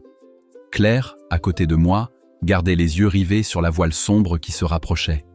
Valmorin savait maintenant où nous étions, et il ne nous laisserait pas le temps de réfléchir. « On replonge », dit-elle, sa voix tranchante comme une lame. Les requins, s'ils étaient passés à l'attaque, on ne serait déjà plus là. On n'a qu'une chance tannée. J'ai jeté un regard à la barrière de corail. La marée commençait à descendre. Bientôt, le chenal par lequel nous étions entrés serait impraticable. Si Valmorin arrivait avant que nous soyons sortis, il nous prendrait au piège, avec ou sans le coffre. J'ai fixé mon masque, repris mon souffle. D'accord, mais on y va vite. La descente fut plus lourde que la première. L'eau semblait plus sombre et les requins plus proches. Ils tournaient lentement autour de l'épave, comme s'ils attendaient un signal invisible. Nous avons rejoint le coffre. Le corail résistait, mais à 2, en tirant de toutes nos forces, nous avons réussi à le dégager. Il était lourd, trop pour le remonter tel quel. Je fis signe à Claire de l'ouvrir. Le couvercle grinça, libérant une odeur âcre même sous l'eau. À l'intérieur, des lingots ternis, mêlés à des rouleaux de parchemin scellés par de la cire brisée. Claire en saisit 2, les glissa dans son sac étanche. Nous n'avions pas le temps d'en prendre plus. Un mouvement sur notre gauche. Un requin-marteau avait brisé le cercle prudent. Sa tête oscillait lentement, ses yeux noirs comme des pierres de lave. Claire tira sur ma manche. Remontez. Nous avons jailli vers la surface, nos muscles brûlant sous l'effort. En perçant la lame, la voile de Valmorin était déjà plus proche, glissant sur l'eau comme un couteau. « On dégage !» criai-je. J'ai tiré l'ancre à bord, pris la pagaie, et nous avons visé la passe avant que la marée ne l'étrangle. La houle montait. Chaque vague qui nous portait pouvait aussi nous précipiter sur les dents de corail. Derrière, le claquement régulier d'une voile au vent se faisait plus fort. Je ne savais pas si c'était le vent ou mon cœur qui battait le plus vite. La pirogue glissa dans le couloir d'eau, frôlant des crêtes de corail qui scintillaient juste sous la surface. Une écume rougeâtre se levait, comme un avertissement muet. En franchissant la passe, j'ai vu Claire se retourner. Valmorin n'avait pas suivi. Pas encore. La mer s'était enfin adoucie. Le récif de Cabo-Sangre n'était plus qu'une ligne sombre à l'horizon. Valmorin avait disparu derrière la courbe du monde, mais je savais qu'il n'abandonnait jamais vraiment. Le silence qui régnait à bord avait la lourdeur des instants où l'on ose à peine respirer, de peur que le destin entende. Claire tenait le sac étanche sur ses genoux. Ses doigts fins défirent lentement le cordon, puis en sortirent les 2 rouleaux de parchemin. Même à travers le cuir, je sentais leur fragilité. Nous avons attendu de rejoindre un lagon abrité avant de les ouvrir. Sous l'ombre d'un palmier penché, la pirogue échouée sur le sable blanc, j'ai déplié le premier. L'écriture, fine et serrée, était à moitié effacée par l'humidité et le sel. Une langue que je ne connaissais pas, mêlée de signes qui semblaient tracés pour être compris par peu de gens. Claire approcha son visage, ses cheveux effleurant ma joue. « Ce n'est pas du simple espagnol, ni du latin, » murmura-t-elle. « C'est un mélange. Tu comprends ? Pas tout. Mais il y a des coordonnées. » Ses yeux se levèrent vers moi. « Et un symbole. Regarde. » Au centre de la feuille, un dessin, un cercle incomplet, traversé par 3 lignes qui se rejoignaient sur un point. Autour, de petites croix comme des étoiles. Je frissonnais. Ce motif, je l'avais vu gravé sur une pierre, au fond du lagon, bien avant la découverte du disque. « Le second parchemin ?» demandai-je. Claire le déroula avec plus de précaution. C'était une lettre, écrite d'une main plus ferme, adressée à Don Miguel de Alvarado, capitaine de la Santa Esmeralda. Elle parlait d'un dépôt laissé sur une île dont les eaux mangent les coques comme le feu brûle le bois, et d'un trésor qui n'est pas d'or. Le vent fit vibrer le papier. Claire posa la main sur la mienne. Ce n'est pas un coffre qui les intéressait, c'est ce que ces cartes mènent à trouver. Et tu veux y aller ? Elle eut un sourire à peine perceptible. Tu connais déjà la réponse. Je me surpris à sourire aussi. Peut-être que c'était la lumière du lagon ou la proximité de son regard. Mais à cet instant, je sus que le chemin que nous prendrions ne serait plus jamais seulement le mien. 3 jours après avoir quitté le lagon, nous voguions vers le nord-ouest. Le soleil cognait sans pitié, mais l'horizon restait d'un bleu uniforme, sans la moindre terre. Ce n'est qu'au matin du 4e jour que nous avons vu la ligne trouble, comme une ombre flottant entre ciel et mer. L'île. Dès que nous avons approché, j'ai compris l'origine de son nom.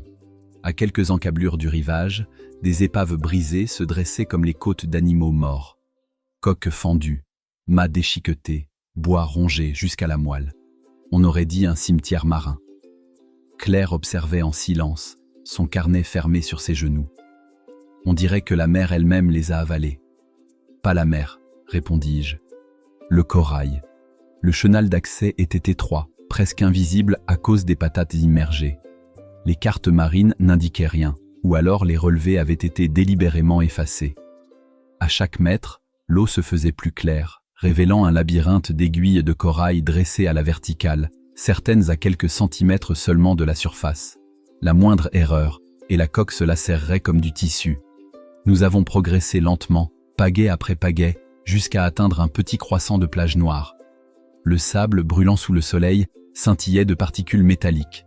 Au centre de la plage, à moitié enfoui, se trouvait ce qui restait d'un canot. Pas vieux, les cordages encore tressés, les planches humides.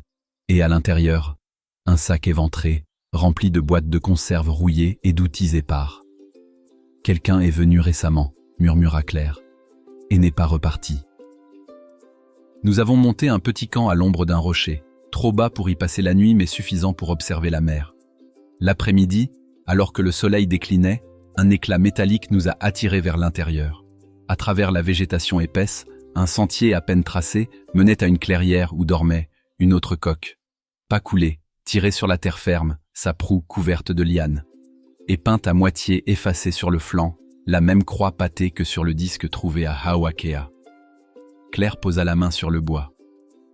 C'est elle, la Santa Esmeralda. Je sentis sa voix trembler, d'excitation autant que d'inquiétude. Dans ses yeux brillait le même éclat que lors de notre première plongée. Je m'approchai, effleurai la peinture.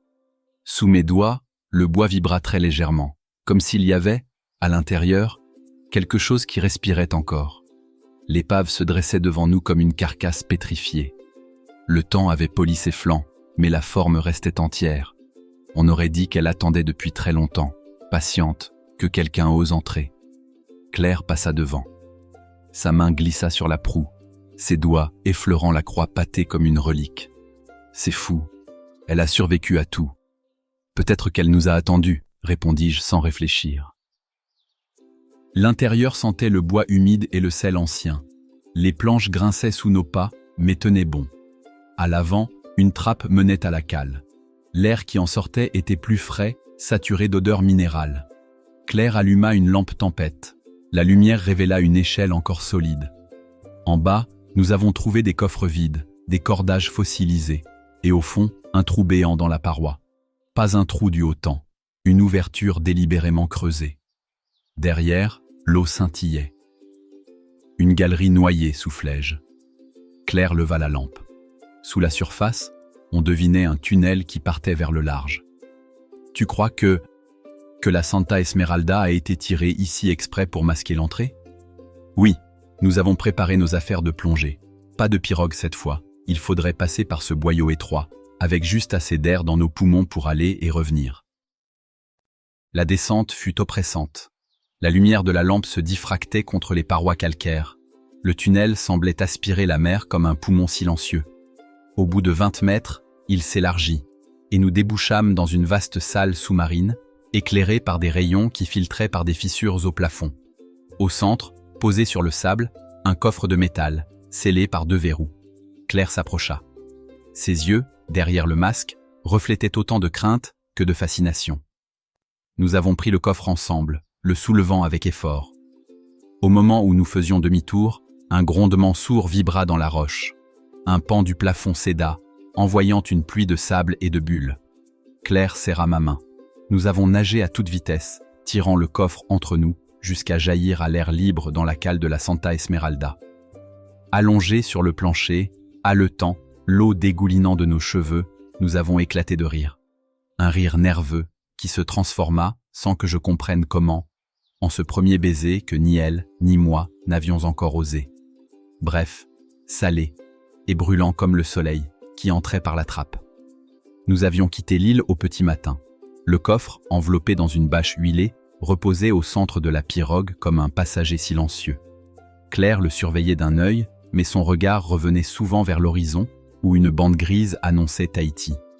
Le vent nous portait bien, mais je sentais le poids invisible de ce que nous ramenions. Pas seulement du métal ou des reliques, une promesse. Et les promesses ont un prix. Le deuxième soir en mer, alors que la lune montait, Claire déroula l'un des parchemins pour la 100e fois. « Regarde ici !» Elle montra une série de chiffres minuscules, presque effacés. Ce sont d'autres coordonnées, et pas celles de l'île aux coques brisées. Un autre site? Elle hocha la tête. Peut-être, le dernier que la Santa Esmeralda devait atteindre. Je restai un moment à la regarder. Ses cheveux, défaits par le vent, caressaient son visage. Depuis la cale du navire abandonné, quelque chose avait changé entre nous, une proximité qui ne dépendait plus seulement de l'aventure. Si c'est vrai, dis-je, ça veut dire que ce coffre, N'est qu'une clé, acheva-t-elle. Nous n'avions pas parlé de Valmorin depuis notre départ. Mais au 3e jour, en longeant l'îlot de Raraou, un éclat métallique nous fit lever la tête. Un schooner à 2 voiles, à l'horizon, filait dans notre sillage. Il ne se rapprochait pas, mais ne s'éloignait pas non plus. Claire posa la main sur la mienne, ses doigts serrant juste assez pour me dire qu'elle avait compris. « Il faudra décider avant d'accoster », souffla-t-elle. « Décider quoi ? Si on remet ça à l'administration, ou si on continue seul. Cette nuit-là, nous avons dormi côte à côte, le coffre entre nous. Le bois de la pirogue grinçait doucement sous la houle. À travers l'obscurité, je sentais sa respiration, régulière, apaisante malgré tout. Et je savais qu'au matin, quelle que soit notre décision, nous ne serions plus jamais seulement Tanéhari et Claire Montreuil. Le lagon de Awakea avait cette couleur qu'il ne prend qu'aux premières heures, un bleu pâle, presque laiteux, que le soleil réchauffe comme un secret qui revient doucement à la surface. Nous étions rentrés depuis 3 semaines. Le coffre, après bien des débats, n'avait pas été remis à l'administration. Nous avons réussi à l'ouvrir après beaucoup d'efforts pour briser les verrous de fer. À l'intérieur, sous plusieurs couches de toile huilée, apparut un cylindre d'étain, fermé, scellé de cire rouge. Je posai mes 2 mains dessus, sentant le métal glacé contre mes paumes. « C'est lourd », soufflai-je. Claire hocha la tête, les yeux brillants. « Ouvre-le. » Un coup sec du ciseau, un dernier craquement. Le cylindre céda. Nous avons déroulé ce qu'il contenait. 3 carnets à la reliure fatiguée et un rouleau de cartes marines d'une précision incroyable. L'encre brune avait résisté au temps, protégée par la cire et la toile. Sur les carnets, des notes en espagnol ancien et en latin. Des phrases hachées, griffonnées à la hâte. Tempestad, Isla Perdida, Memoria Prohibida. Et sur les cartes, un réseau de croix rouges, reliées comme un chapelet d'îles oubliées. Claire en eut le souffle coupé. « Ce n'est pas un trésor », murmura-t-elle. « C'est un témoignage. Ils ont tout caché à la mer pour que personne ne le retrouve. » Ses doigts effleuraient des tracés bruns presque effacés. Des croix rouges parsemaient l'océan. Certaines sur des îles connues, d'autres sur des terres qui n'existent plus. Je fronçai les sourcils. Ces îlots, au sud, ils ne sont sur aucune carte moderne. Justement, répondit-elle. Ils ont disparu, submergés, oubliés. Mais pour les navigateurs du XVIIe siècle, ils étaient réels. Dans la marge, une phrase en latin se détachait, nette malgré le temps. Hic memoria dormi sub corallivos. Claire traduisit à voix basse. Ici, la mémoire dort sous la voix du corail. Je sentis un frisson me parcourir. Ce coffre n'était pas un trésor. C'était une archive, un message volontairement caché dans les profondeurs. Le lendemain, alors que nous étudions encore les cartes, une silhouette apparut sur le seuil. Valmorin, veste blanche, sourire froid. « Alors, Harry, vous avez fini par l'ouvrir ?» Son regard glissa vers Claire, puis vers le rouleau qu'elle tenait contre elle. « Ce n'est pas ce que vous croyez, » dit-elle sèchement. « Ce sont des documents fragiles, sans valeur marchande. » Il ricana. « Allons, mademoiselle Montreuil, on n'enfouit pas un coffre au milieu de l'océan pour y cacher des sermons de missionnaires. » Il s'approcha d'un pas, baissa la voix. « Donnez-les-moi, j'ai déjà des acheteurs, des collectionneurs prêts à payer pour ce que l'administration enterrera dans un tiroir. » Je me redressai, le regard dur. « Ce qui est sous la mer appartient à la mer, pas à vous. » Il me jaugea longuement, puis sourit. « Très bien, gardez-les. Mais souvenez-vous, je ne suis pas le seul à chercher. Il existe d'autres coffres, ailleurs, dans tout l'archipel. Un jour ou l'autre, vous serez dépassés. » Il tourna les talons. Le sable crissa sous ses pas, avalé bientôt par le ressac. Claire serra le rouleau contre elle. Ses yeux brillaient d'inquiétude et de défi. Il sait, et il ne renoncera pas. Alors, dis-je, il faut être plus rapide que lui. La lampe projetait sa clarté sur les cartes déroulées. Nous avions aligné les fragments, juxtaposé les croquis, déchiffré les annotations. Peu à peu, un motif apparaissait. Un chapelet de coffres, dispersé d'île en île. Une route invisible à qui ne possédait pas la clé. Une route plus ancienne que toutes celles tracées dans les récits officiels. Claire suivit du doigt la ligne des croix. Tu vois? Ce n'était pas de l'or qu'il transportait, c'était une mémoire. Une connaissance que le roi ne devait jamais voir. Alors pourquoi l'avoir confiée à la mer, demandai-je. Parce que la mer garde mieux que les hommes. Parce que là-dessous, la mémoire dort. Et attend. Le silence se fit. Seul le lagon respirait doucement. Je pris sa main. Elle ne la retira pas. Si nous gardons ces cartes, nous serons traqués. Si nous les donnons, elles disparaîtront. Elle me regarda longtemps. Alors nous les protégerons, ensemble. Je hochai la tête. Dehors, le ciel s'ouvrait, parsemé d'étoiles.